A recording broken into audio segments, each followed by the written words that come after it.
They wanted to build a tower. What kind of tower? That reaches to the heavens. So what are they trying to do? They are trying to find an alternate route to reach heaven. Do you think God will allow it? Okay. So, but these people have come together. Verse 5. But the Lord came down to see the city and the tower. Please remember, I have seen many people just stick to the city. Okay? Sorry, to talk about the tower only. There is a city and a tower. Okay? Oklahoma City has a Devon Tower. So, the city and the tower. God came down to see both, that the men were building. The Lord said, this is where you need to look at it and understand. If the Lord said, if as one people speaking the same language, they have begun to do this, then nothing they plan to do will be impossible for them. Now, question is God scared? No. But here is an aspect of unity for a wrong purpose. They are united for a wrong purpose. And unity always will bring success. Now, in the Bible, you find Paul writing to all these churches, and every time he says, you must be united. You must be united. In the Bible study, in a church prayer on Tuesday, we talked about united in heart, in love. Right? Encouraged in heart and united in love. You have to be united. See, God keeps telling His children what? You need to be united, you need to be united. Let me ask you one question. Does the Satan have the same problem with his demons? No.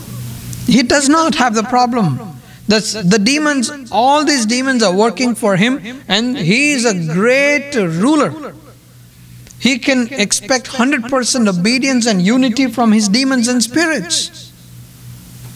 Jesus Christ is not able to get that. Are you getting it? So therefore he says you make every effort to be united in love. Alright? The problem here is, in chapter 11 verse 6, that these people are now united for a wrong purpose to what? To defy what God has said. And therefore, in order to frustrate man's plans, does God need heavy things? Does God need huge things? No. No, not at all. What did He do?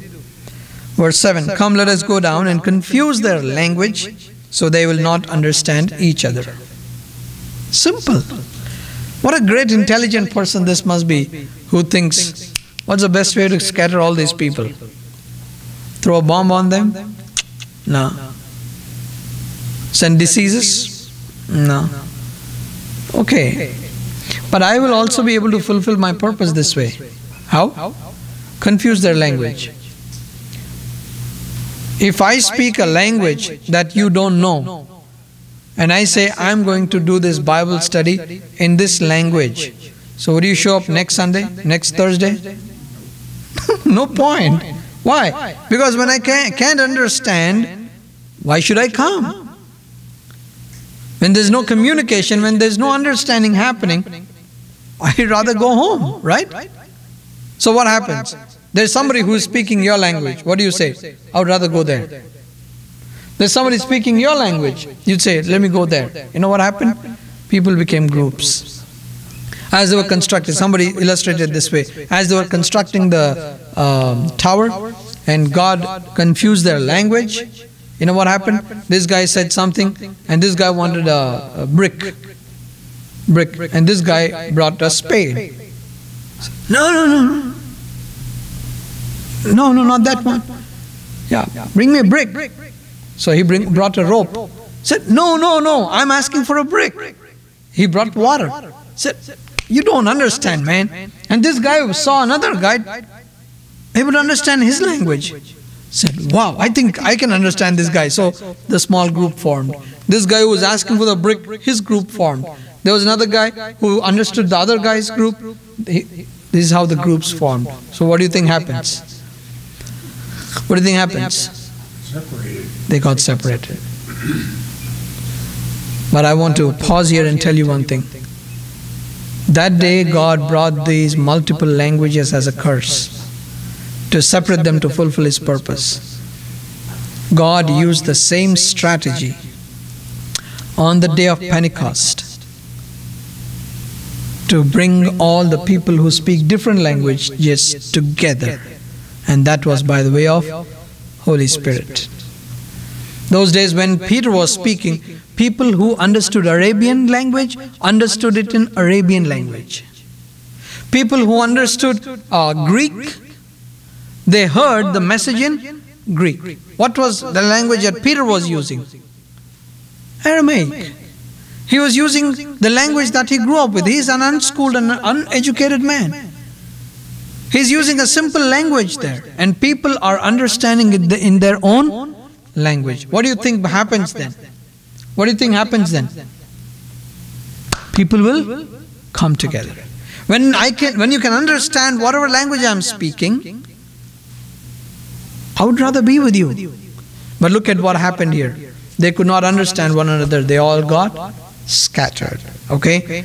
And verse 8. So the Lord scattered them from them there over all the earth, and they stopped building the city. That is why it was called Babel. Because there the Lord confused the language of the whole world. From there the Lord scattered them over the face of the whole earth. See, if you don't listen to God, He can turn around things and make His way out. Right? If these people had simply scattered, there would have been no problem at all. But here you find Babel, and that's how you get the name Babylon. Babylon. So the new stream, new city is starting here. Please remember, as we did this study in the past, you will remember that there are two cities which travel from Genesis to Revelation. And those two cities are what? Babylon and Jerusalem.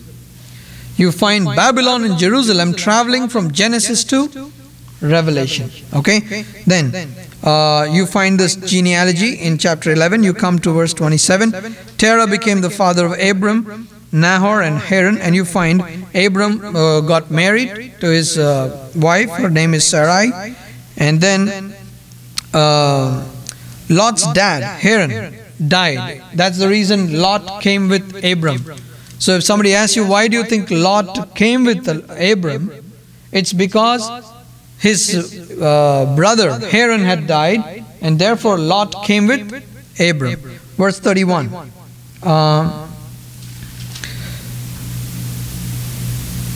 Terah took his son Abram, his grandson Lot, son of Haran, and his daughter-in-law Sarai, the wife of his son Abram, and together they set out from Ur of the Chaldeans to go to Canaan. But when they came to Haran, they settled there. Do you find the same concept again?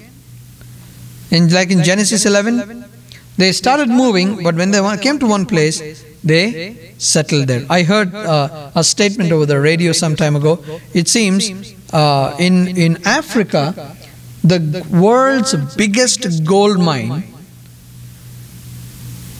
was discovered by a guy